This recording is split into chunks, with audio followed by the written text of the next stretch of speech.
The next person in this area, you'll probably listen to him every Saturday morning about 9:15.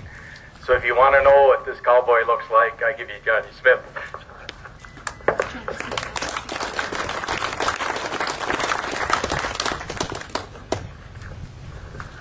Well, thank you, Bob. And it's indeed an honor to be up here with these distinguished guys. And I'll tell you, Herman and I go back quite a ways. About 15 years ago, we started this little battle with what's called concentration in agriculture. And I think it was 1994, wasn't it, Herman? And we went to a lot of different things. I have my little radio program where I kind of tell you what I think is wrong. And sometimes I'm not right, but by golly, I'm not afraid to say it.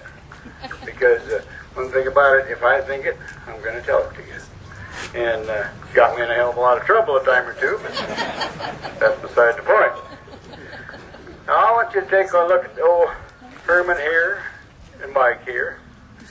Now, do they look like criminals to you? Do they look like convicts? I'll tell you what. Isn't it amazing that here Herman is, right here in his hometown, or more or less, and I had a lady call the other day when I put this on the radio about him having a little problem with this U.S. Marshals and the USDA and the Justice Department.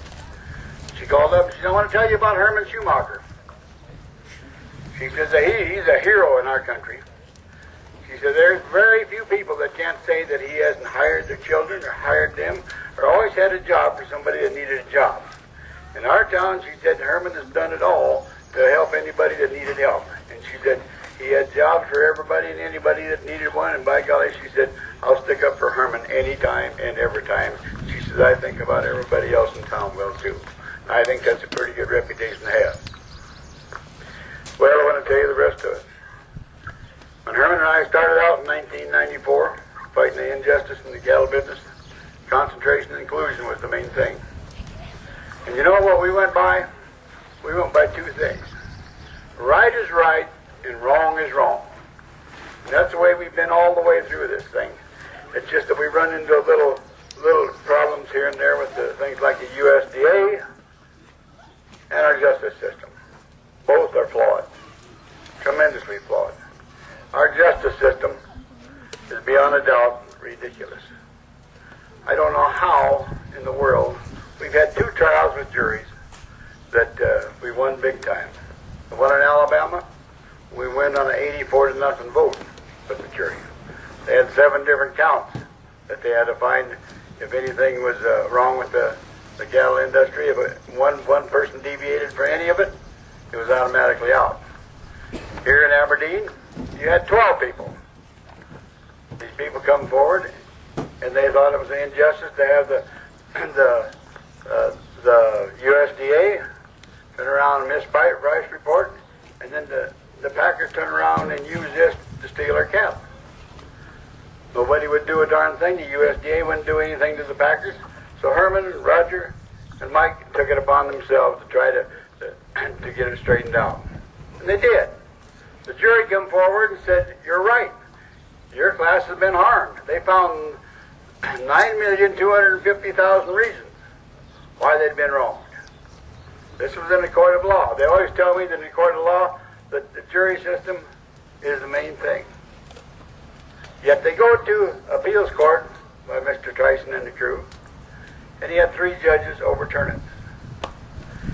And you know why? It just behooves me to say, well, here's the deal. They didn't mean to do it. They knew it was against the law. But we're going to turn it over. Now, how many of you people can drive out south of town here through Selby and go 50 miles an hour, have a patrolman pick you up, and say, I didn't realize it changed to 30 miles an hour here? You know what he says to you? Ignorance of the law is no excuse. And that's what we have here is a case of ignorance of the law is no excuse, and that the next time you're in court, be sure and use it, because now you have a precedent. You have a precedent because that's what the court said to Herman, Mike, and Roger. I think it's devastating to the whole industry when we can't find a justice system that's worth damn. I don't know how we get rid of judges like that, but I'll tell you what. The one thing about common sense, it's not very common anymore. And that's one of the things you see here. When they turn around, if they can't find the truth, they turn around and make it up themselves. Because on this case here, it was nothing to do with the law. If they'd obeyed the law, these guys would have had their case all straightened out, and we've got the USDA and the Packers all straightened out. But these big corporations, what's the price of justice? We don't have the price of justice. You and I stand here, we can't afford to go to trial after trial after trial.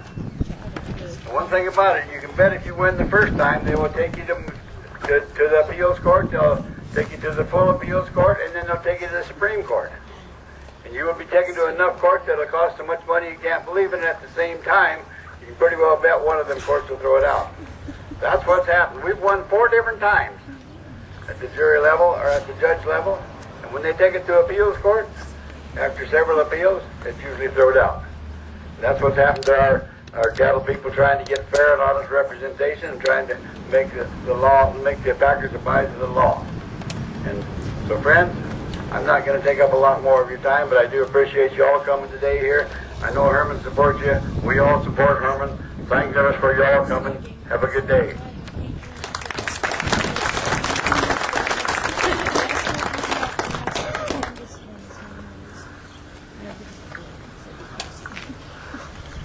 Thank you, Johnny.